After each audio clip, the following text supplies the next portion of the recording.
Doesn't matter. You're thinking I do these for miles. No, I do them for me. Maybe that's why you don't have a mic.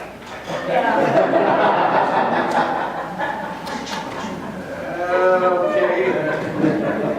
Val's not invited to my birthday party. 2 windmills. You know these big windmills that they make now that's supposed to provide all our energy? 2 windmills are standing in a field and they're talking. Not much else to do. One windmill looked at the other one and said, "What type of music do you like?" And the other windmill responded, "You're not going to believe this, but I'm pretty much a heavy metal fan."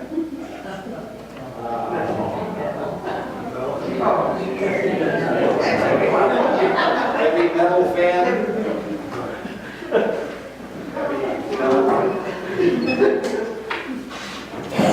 Why do they put barcodes on Swedish warships? So they can scan the Navy in. You're liking that one. You're almost sad that you're liking that one. Just wait till the last one. That was the long one. The recipe called me to set my oven 180 degrees, and the only problem is I can't open up the door now that it's faced against the wall.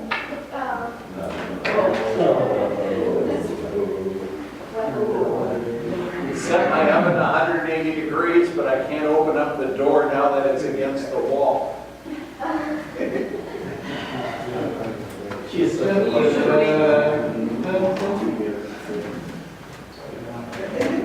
You're not going to believe this, but I'm a heavy metal fan. We are moving on in the book of Romans. We're in the 5th chapter. And the book of Romans is a religious book written by a religious man to a religious people, telling them religion doesn't work. Religion doesn't work. Here's what's happening in the book of Romans. Are we doing okay now? We're getting it bad.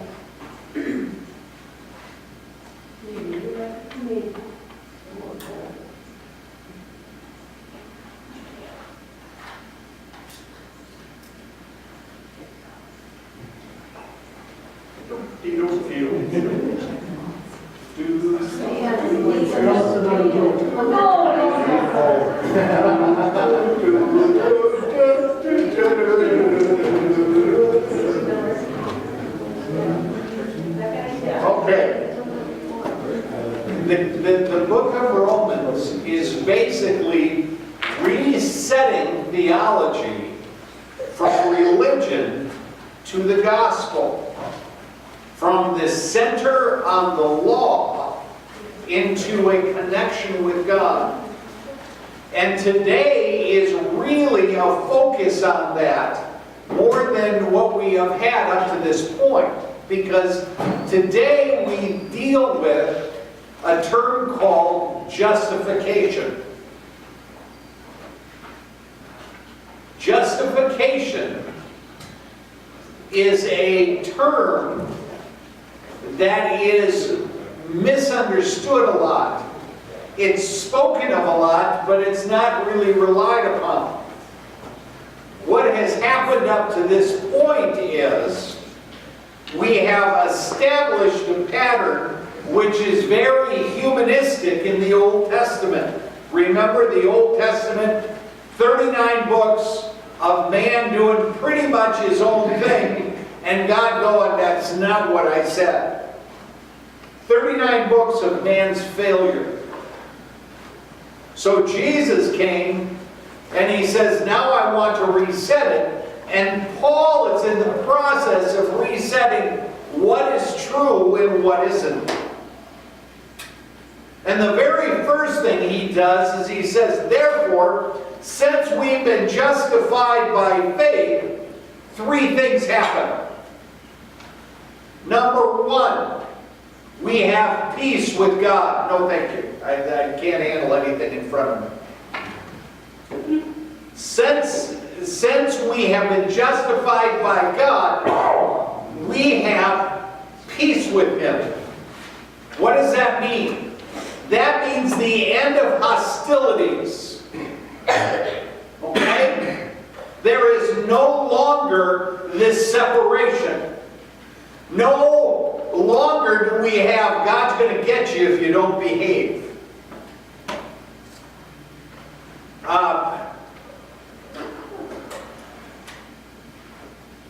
Karen's mother used to do this whenever something would happen. And she would look at them, and this is probably the most passive-aggressive statement you can have in the entire world. Carrie, you know what you did. Do you think Jesus is happy with you?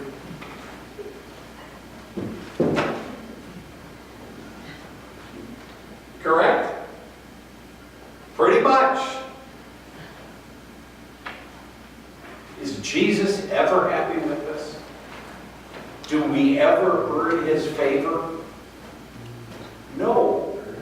It's given. He loves us anyway. At the end of the book, at the end of this reading, it goes, while we were yet sinners, Christ died for us. Not only does He love us, He likes us. Therefore, we have peace with Him. Not because we deserve it or earned it, because He gives it. 2, we have access to God. He's here right now. We don't have to go through a priest. We don't have to complete the 7 tasks of Hercules. We don't have to become something because God grants us access. The door has been flung open. The curtain has been rent. And His hand is extended. Just what He wants to do. He wants to be involved in our lives. And last but not least, we have hope. Not wishful thinking. God has come into our lives, and we no longer need to hide. Because we have a dream. And it's more than a dream. It is a reality that God is going to take care of our todays and our tomorrows and our forevers.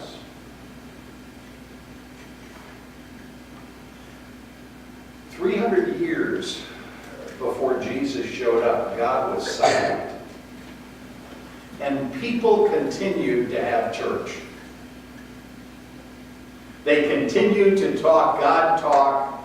They continued in their patterns of worship and within their traditions. And Jesus says, that ends with me. Because you know what I promise? I promise to be there. So when you wake up in the morning, Jesus is right there. When you go to bed at night, Jesus is there. When you sit down to eat, Jesus is there. When you go to work, Jesus is there. This is justification. Because God decides to be there for you. Now I know what you're saying. Well, my life isn't that easy. This is a further promise of God's presence. It goes, when you are going through struggles, I am going to be there, and I am going to use those struggles in your benefit.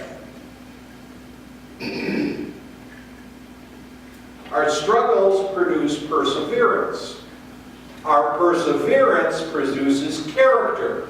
And our character produces hope. He says, I am going to take every itty-bitty thing within your life and use it in your favor. No, well, let me ask you a question. I don't know if many of you would know this answer. I know there's going to be some people. Within a washing machine, there is this thing in the middle that spins and goes back and forth. Does anybody know what that's called? Agitator. The agitator. Doesn't that sound like life? Does anybody know what the agitator is used for? What? Why? Why do they put an agitator in a washing machine? So you get all sides. What? So you get all sides. All sides? There's a specific purpose. Stir it up. And why does it need to be stirred up? Why couldn't you just put it in the water without the agitator? Because then the clothes would just lay in dirty water. What the agitator does is it knocks the junk off. Do you understand how much junk gets knocked off of you as you go through struggles? You learn what is important and what is not important. What to invest yourself into and what to run away from. The agitator. And we wonder, where is God in the middle of problems? Right there. Helping you grow closer to Him. A friend of mine, and I just saw a picture of him. Right now he is like 45 years old, but when we were young Christians and he was a junior in high school, he said to me once, I love it when God convicts me. And I'm going, when I get convicted by God, I feel bad. Why would you ever like that? And he looked at me and he said, you see, when God convicts me, what He is really telling me is that He wants to get closer to me. And He's showing me things that I can do to get closer to Him.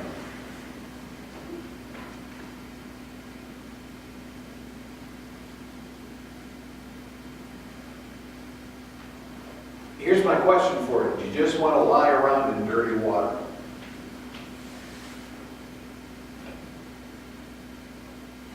Most people in churches, that's what they're happy with. Don't agitate me.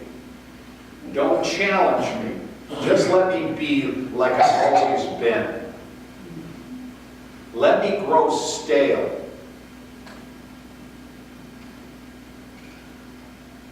Junior high school boys, do you remember what we used to do when our lucky shirt wasn't clean? We'd put it in the dryer. Is there something wrong with that? It took us a little while, but we figured out that's why girls didn't talk with us. Because we smelled.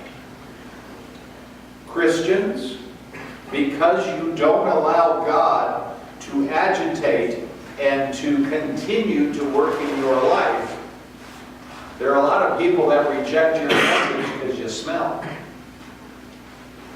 Now that'll offend some people, but it's true. What do people want? A living, breathing act of faith. They don't want your tradition. They have enough of their own. What they want is your Jesus. As He lives and breathes and moves within you.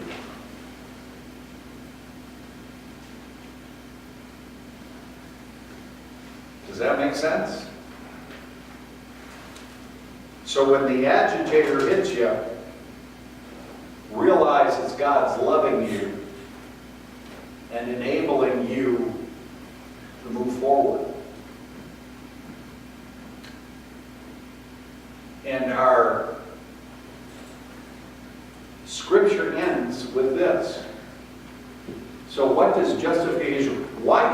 matter? What's the difference? Number one, we have a God that shows up.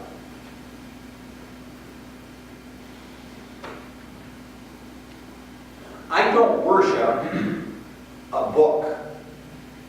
I don't worship a time period. I don't worship a story. I worship a God that is active and alive and present within my life. Two, our salvation is absolute.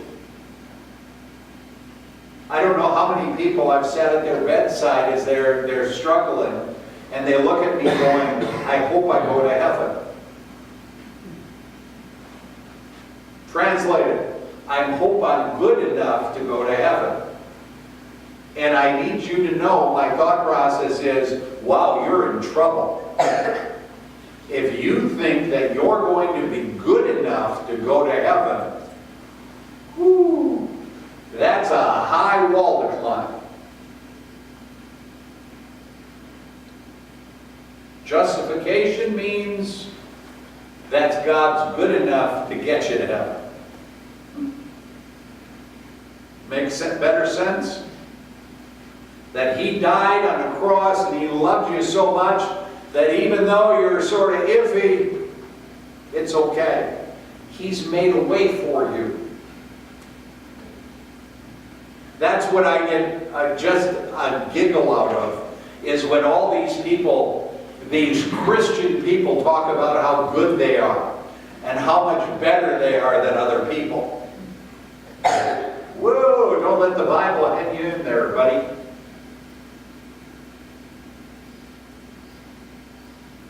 It's not that we're good enough, it's that He makes us good enough by His love and presence in our lives. And the last thing is, we're secure. He who has begun a good work shall complete it. That's God's promise. We can walk with Him. And anything connected to Jesus, since Jesus is eternal, we become eternal with no end in sight. We become forever people. It's what it is. Pastor, why do you serve Jesus? Because I believe it would be foolish if you didn't, when you know all the benefits that are present in developing that relationship. One of the key things is since I started walking with Christ, I like me a whole lot more than I did. Because He does that work.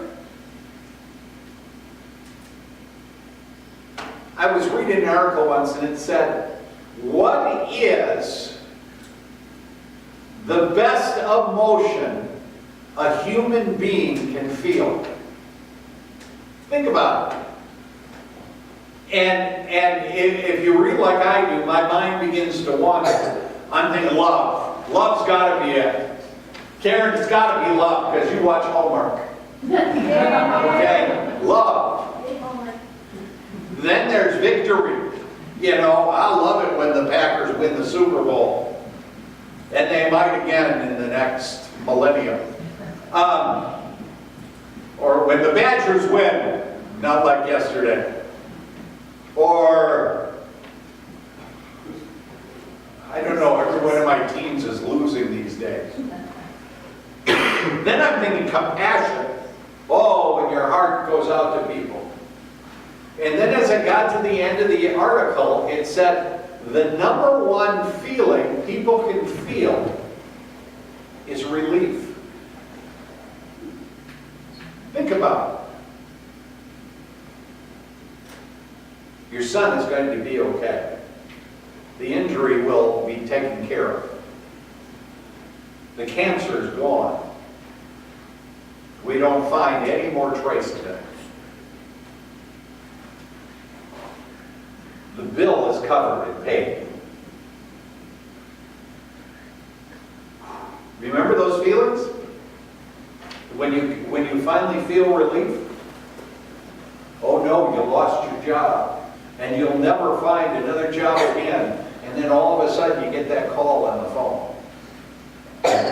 Gary, come and work for us. How about this? Jesus loves me, this I know.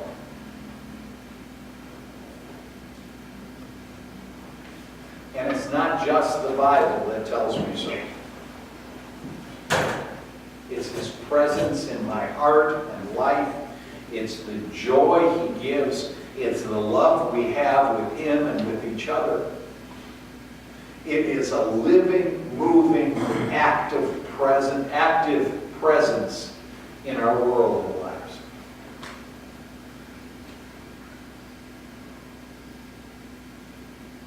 That's justification. It's God's here. It's not a symbol. It's a reality.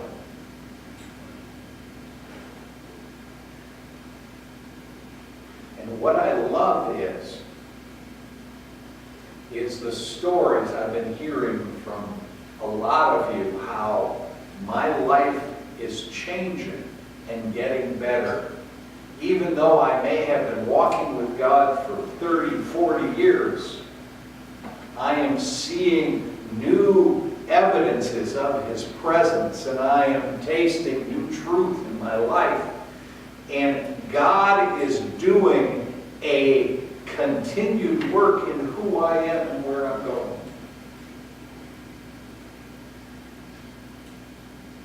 And that's how it's supposed to be. Amen. Stand with me, please.